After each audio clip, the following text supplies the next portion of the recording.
আজ দুপুরের মেনু তোমাদের সঙ্গে শেয়ার করছি।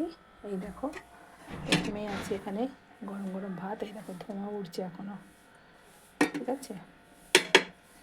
এই যে ভাত, আর আছে এখানে এই দেখো ভেজ মুগের ডাল। দেখো ভেজ মুগের ডাল। আর এখানে আছে বাটা মাছের একটা আলু দিয়ে কারি।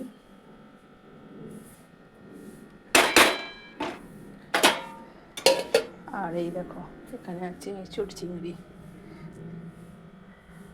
এঁচোড় চিংড়ি। আর এখানে আছে দেখো লাল শাক ভাজা, আর এই সজনে ফুল ভাজা সিম দিয়ে, আর এই যে লাল শাক পেঁয়াজ রসুন দিয়ে ভাজা। এই হচ্ছে আজকে আমাদের দুপুরের রেসিপি।